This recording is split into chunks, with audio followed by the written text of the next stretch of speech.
Good morning friends. आज के lecture का अपना टॉपिक है बॉन्ड एनर्जी और बॉन्ड डिसोसिएशन एनर्जी।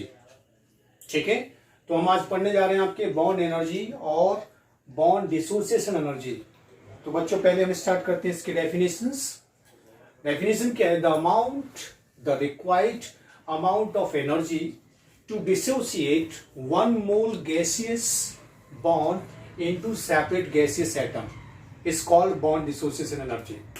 बच्चों डेफिनेशन बहुत इंपॉर्टेंट है। क्या दिया है डेफिनेशन में बच्चों? One mole gaseous bond into separate gaseous atom. ठीक है ना? तो किसी भी सब्सटेंस के वन मोल गैसियस बॉन्ड को उसके गैसियस एटम में सेपरेट करने के लिए जो एनर्जी रिक्वायर्ड होती है वो होती है बच्चों आपके बॉन्ड एनर्जी, या फिर उसको हम बोलते हैं बॉन्ड डिसोसिएशन एनर्जी बच्चों। ठीक है, तो ये तो बात हुई हमारी डेफिनेशन की। एग्जांपल के जरिए समझ लेते हैं इसको अच्छी तरह से।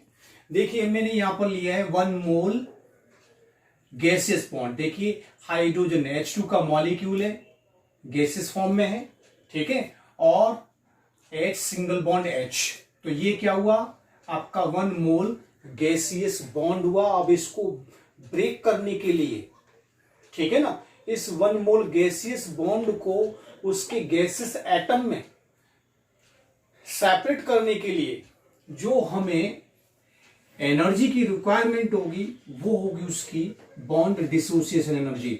यानी कि इस पहले वाले एग्जांपल का हम डेल्टा H डिसोसिएशन निकाल सकते हैं, बॉन्ड डिसोसिएशन निकाल सकते हैं। ठीक है, दूसरा एग्जांपल देख रहे हैं हम HCl वाला। ये भी गैसियस मॉलिक्यूल है आपकी।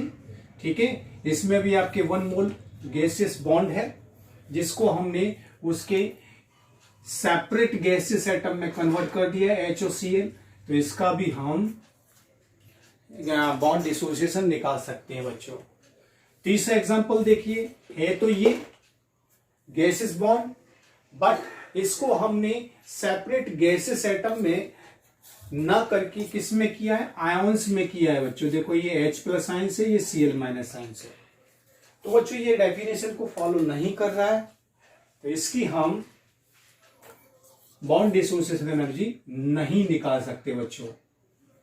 ठीक है, अब हम चलते हैं आपके नेक्स्ट एग्जांपल में। देखिए HCl गैस है, गैसियस बॉन्ड है, ओके, वन मोल है, और ये गैसियस एटम में सेपरेट नहीं हो रहा है बच्चों। देखो half mole H2 gas, half mole Cl2 gas. तो इसका भी हम बॉन्ड डिसोसिएशन नहीं निकाल सकते बच्चों। ठीक है, हमारी डेफिनेशन फॉलो होनी चाहिए, इनमें हमारी डेफिनेशन फॉलो नहीं हो रही है बेटा आपके। अब हम चलते हैं आपके इसमें। देखिए H2 वाले केस में वन मोल H2 है और वो गैसेस एटम में सेपरेट हो रहा है। ठीक है, बट बच्चों ये क्या है? पॉली एटॉमिक का एग्जांपल है ये, तो इसका भी हम बॉन्ड डिसोसिएशन डायरेक्टली नहीं निकाल सकते। ठीक है, तो इस तरह के पॉली एटॉमिक मॉलिक्यूल्स का हमें अगर बॉन्ड डिसोसिएशन निकालना है तो हमें इसका एवरेज लेना पड़ेगा। ठीक है, तो ऐसे पॉली एटॉमिक मॉलिक्यूल का हम सिर्फ क्या बॉन्ड एवरेज बॉन्ड डिसोसिएशन निकाल सकते हैं या एवरेज बॉन्ड एनर्जी निकाल सकते हैं।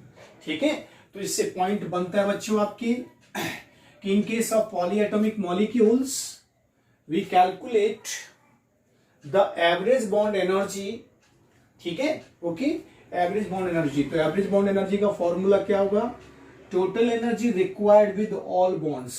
ठीक है ना, कोई पॉली एटॉमिक आपका गैसियस मॉलिक्यूल्स है तो उस पॉली एटॉमिक मॉलिक्यूल्स में आपके क्या होंगे? और गैसियस बॉन्ड होंगे एक से ज्यादा। ठीक है, तो उनमें जो एनर्जी रिक्वायर्ड हो रही है उनका सम upon number of bond dissociation, आपने कितने बॉन्ड को डिसोसिएट किया है।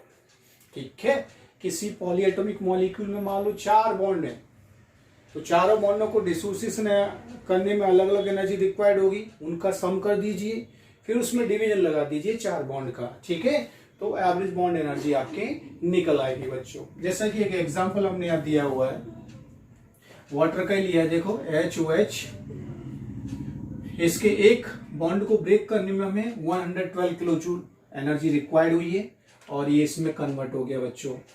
फिर हमने HO को किया है, उसमें हमें 108 किलो जूल रिक्वायर्ड हुई है। फिर ये देखो ये गैसेस एटम में सेपरेट हो गए हैं। तो अब हम इस H2 मॉलिक्यूल की हम एवरेज बॉन्ड एनर्जी निकाल सकते हैं बच्चों। क्यों? क्योंकि पॉलीएटॉमिक है। तो आपके एक बॉन्ड को करने में 112 और दूसरे को 108, दोनों एनर्जी का सम कर दिया और डिवाइडेड बाई कितने बॉन्ड को आपने डिसोसिएट किया, 2 को, तो डिवाइडेड बाई 2। तो फाइनली आपके आंसर आता है 100 किलो जूल पर मोल।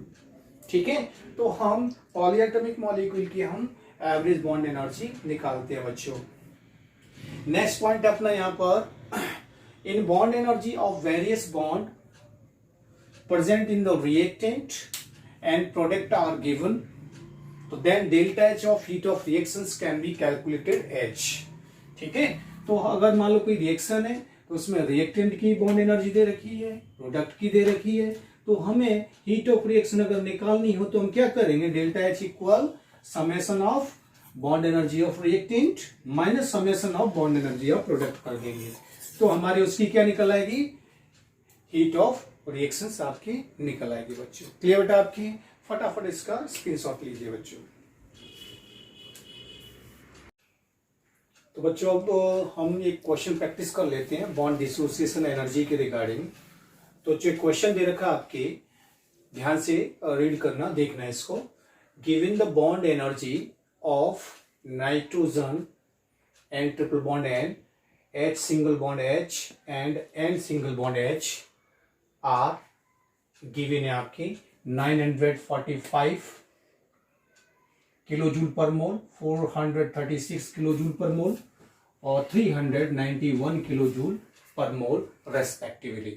ठीक है, तो हर एक की बॉन्ड एनर्जी यहां पर दे दी है, यानी कि बॉन्ड डिसोसिएशन एनर्जी गिवन है।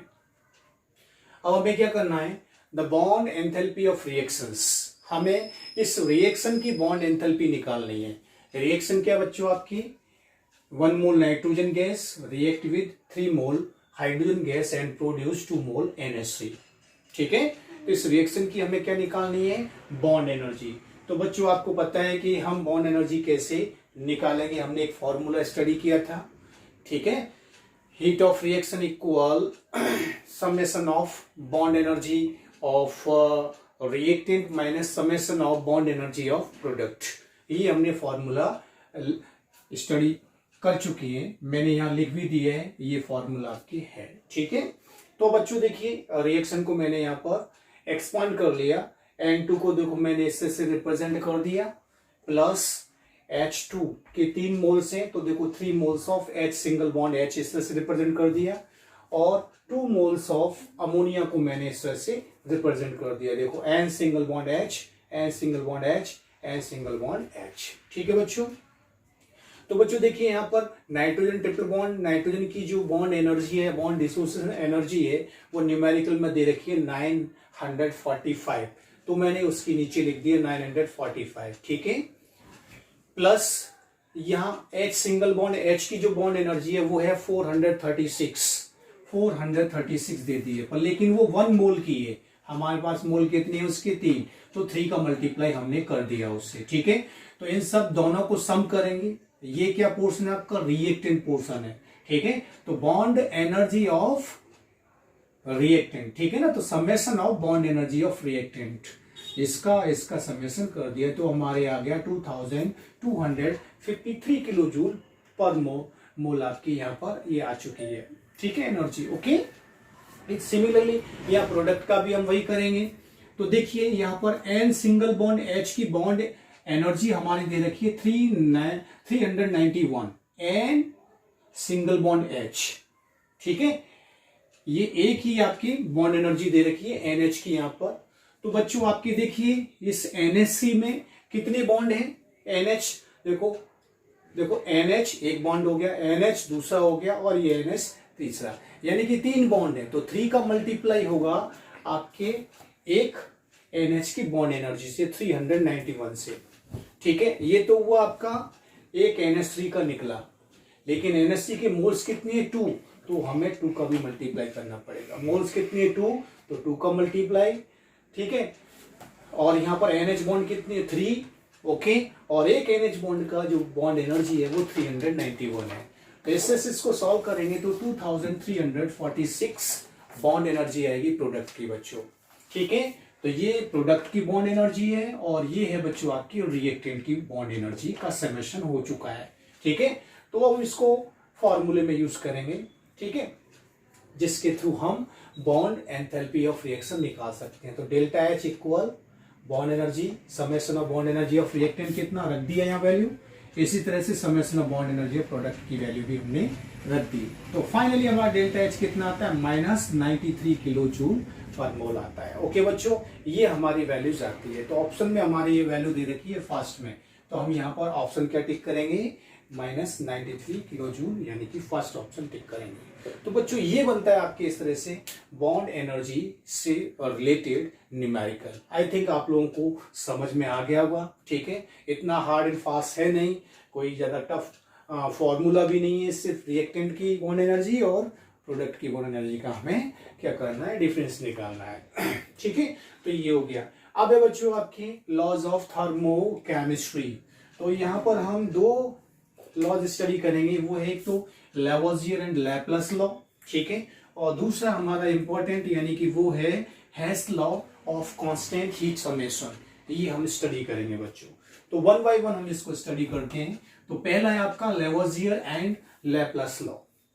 लैवोसियर एंड लैप्लास लॉ में क्या बोला था इन साइंटिस्ट लोगों ने कि enthalpy of formation of compound is numerically equal to the enthalpy of decomposition of that compound. यानी कि कहने का मतलब ये है कि किसी कंपाउंड के फॉर्मेशन में जो एंथैल्पी की जो वैल्यूज है वो उस कंपाउंड के डिकम्पोजिशन में जो एनर्जी की वैल्यू है उसके इक्वल होगी, लेकिन साइन क्या होंगे, सिर्फ अपोजिट होंगे, ठीक है।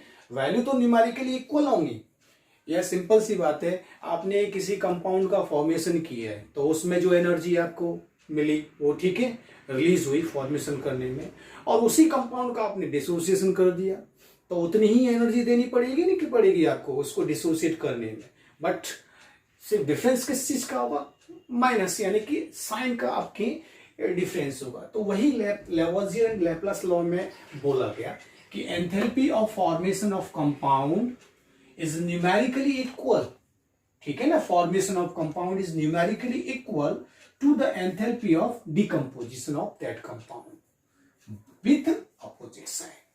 और साइन क्या होगा, अपोजिट होगा।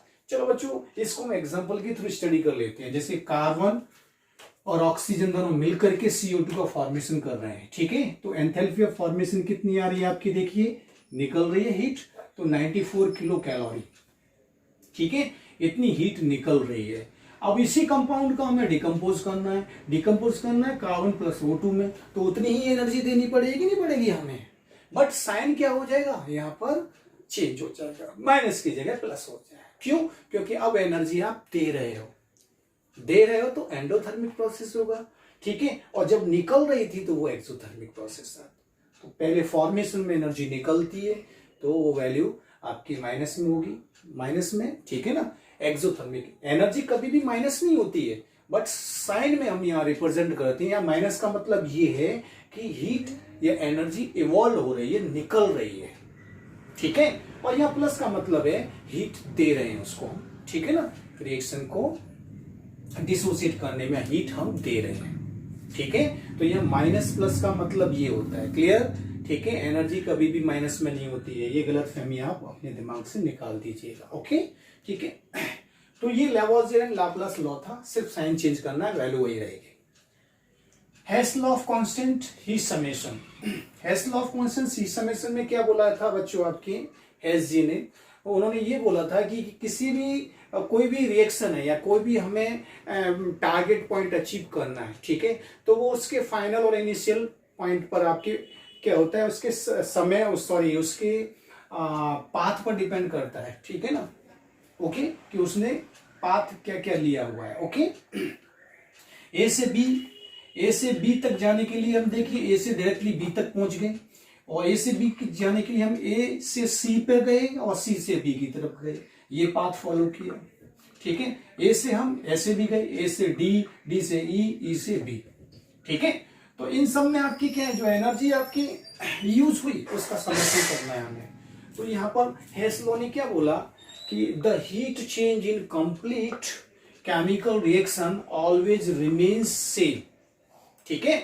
आप चाहे किसी भी रास्ते से जाइए, किसी भी रास्ते से जाइए, लेकिन हीट तो आपकी क्या रहेगी, सेम होगी। आप ए से बी डायरेक्टली गए तो जो हीट होगी वही आप ए से सी और सी से बी गए उतनी ही इसमें भी होगी, ठीक है। और उतनी ही आपके ए से डी, डी से ई, ई से बी में गए तो भी आपकी उतनी ही हीट आपकी होगी, ठीक है। ए से बी जाने के लिए मान लो सपोज आपको 10 किलो कैलोरी हीट की जरूरत हुई, एनर्जी की, ए से बी तक, यहां से डायरेक्टली गए तो ये पाथ से भी गए तो भी वही 10 होगी, और इससे भी गए तो भी 10 होगी, ठीक है ना। तो वही बस हेस ने कहा था कि the heat change in complete chemical reaction always remain same whether reaction complete in one step और मोर स्टेप, ठीक है ना। ओके, रिएक्शन को कंप्लीट होने में जो एनर्जी रिक्वायर्ड हो रही है, ठीक है, वो सभी प्रोसेस में सेम होगी, चाहे आप उसको 1 स्टेप में चले जाओ, चाहे आप 1 से ज्यादा स्टेप में उसको कंप्लीट करो, और एनर्जी आपको सेम ही रिक्वायर्ड होगी बच्चों, ठीक है। तो यहां मैंने देखो थोड़ा मैथमेटिकली यूज किया है बच्चों, ठीक है ना। तो देखिए मैं ए से बी गया तो डेल्टा एच एनर्जी, ओके, और ए से बी ये वाला फॉलो किया तो भी वही एनर्जी आपके फॉलो होगी, ठीक है। ओके, यहाँ पर टुकड़ों में एनर्जी को डिवाइड कर दिया है, यहाँ एकदम डायरेक्टली कर दिया है, ओके। तो डेल्टा एच इक्वल क्या हो जाएगा, delta H 1 plus delta H 2। ऐसे लिख सकते हैं ना कि जितनी एनर्जी ए से बी तक जाने में लग रही है उतनी आपको ए से सी, सी से बी तक जाने में लगेगी। तो डेल्टा एच इक्वल क्या हो गया, delta H 1 plus delta H 2, ठीक है। सिमिलरली इस सेंटेंस को हम ऐसे भी लिख सकते हैं, डेल्टा एच इक्वल इन सब एनर्जी का समेशन कर दो, delta H 3, delta H 4, delta H 5। जब डेल्टा एच इसके इक्वल है और इसके इक्वल है डेल्टा एच, तो ये दोनों भी आपस में क्या होंगे, एक दूसरे के इक्वल होंगे कि नहीं होंगे। तो वही मैंने किया है, delta H equal H3, H4, H5 का समेशन, डेल्टा एच इक्वल 1 और 2 का समेशन। जब डेल्टा एच इक्वल ये वैल्यूज हैं तो ये भी आपस में क्या होंगे, एक दूसरे के इक्वल होंगे कि नहीं होंगे। तो delta H 1 plus delta H 2 equal delta H 3 plus delta H 4 plus delta H 5। तो ये बच्चों आपके है हेस लॉ ऑफ कांस्टेंट, ठीक है बच्चों। ओके, नेक्स्ट लेक्चर में मिलते हैं, कुछ न्यूमेरिकल प्रैक्टिस करेंगे हम, ठीक है, इसके रिगार्डिंग। Thank you.